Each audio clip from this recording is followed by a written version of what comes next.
Eu acredito que a igreja hoje não consegue se posicionar em favor desses homossexuais que concordam que a Bíblia ela é inerrante, ela é infalível e ela é a palavra de Deus. Nós precisamos de um estudo, de um projeto, de um plano que vise acolher essas pessoas a fim de conduzir elas pelo caminho que a palavra de Deus nos ensina, prega esse caminho libertador e salvífico através de Jesus Cristo. Porque se de um lado nós temos cristãos que têm essa predisposição a não aceitar o irmão que sofre do problema, por outro lado nós também temos gays ativos, né, que rejeitam totalmente o cristianismo e os cristãos, né? Nós temos o movimento gay cristão, que é uma consequência do não acolhimento da igreja por parte desse público que precisa de Cristo, tanto quanto nós, né? Nós temos o outro lado, que são os gays que não querem Cristo, né? Que são os ativistas. Que são os ativistas que atuam em desfavor do evangelho. Se a Bíblia fala que é pecado, é pecado. E a Bíblia ela é inerrante, ela é indiscutível. Por isso, hoje nós temos que fazer uma revisão com todos os nossos irmãos por uma cultura de aprendizado da palavra de Deus, de busca pela palavra de Deus. De dentro das suas igrejas, a gente também tem irmãos que reconhecem a palavra de Deus e precisam e querem ajuda. Por isso que eu defendo que nós primeiro devemos nos preocupar com os nossos irmãos. Se a Bíblia fala tanto no Antigo quanto no Novo Testamento, para que tenha, talvez, né, até sabiamente, para que não tenha hoje esse argumento de que o Antigo Testamento não serve mais para medir a vida de ninguém, né? Então vem Paulo reafirmando para a gente que a prática é pecaminosa e que ela não é digna do povo de Deus. Se você é povo de Deus, esse pecado ele é recriminado por Deus. Ele nos ensina que ele é errado e você pode vencer isso. E você, líder, você tem um papel de ajudar essas pessoas, mais do que ajudar, você tem que saber identificá-las, não somente esperar que elas venham até você. Pois o líder cristão, ele precisa ter evidenciado em sua mente que a nossa principal fonte de argumentação é a Bíblia Sagrada. As duas únicas opções confirmadas para os cristãos adultos são o casamento heterossexual ou a abstinência. Hoje o cristão que comete o pecado, o cristão que é mal pagador, o cristão que comete o pecado da mentira, Paulo ensina isso pra gente para colocar esse cristão que se acha superior ao irmão no mesmo patamar.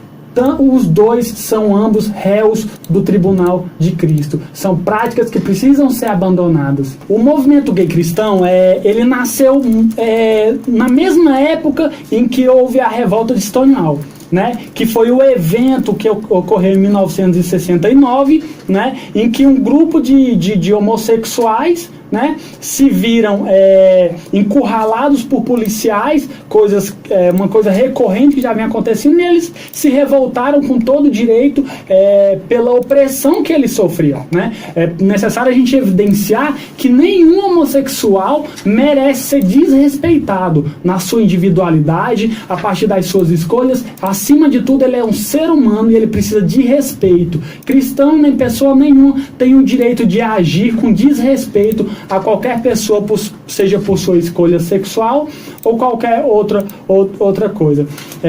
Então, quando surgiu esse movimento homossexual, né, ativista, concomitantemente nasceu o movimento gay cristão, né? Através de um pastor chamado Troy Perry, né? Ele colocou um anúncio no jornal nos Estados Unidos, perguntando se tinham pessoas que compartilhavam do mesmo pensamento que ele e se essas pessoas tinham a energia necessária para começar o movimento gay cristão, né? Ele ocorre na década de 60 e vem evoluindo juntamente com o movimento gay secular. Quando eu comecei a trabalhar esse tema, porque é um tema que me interessa, por ter pessoas que eu amo muito nesse cenário, muitas pessoas me falaram que não era um campo bom para escrever, justamente porque tem pouco material cristão sobre o tema, justamente porque nós não temos irmãos debatendo isso. Ora, mas se nós não temos, não seria o momento de você, pastor, você, irmão, começar a debater isso?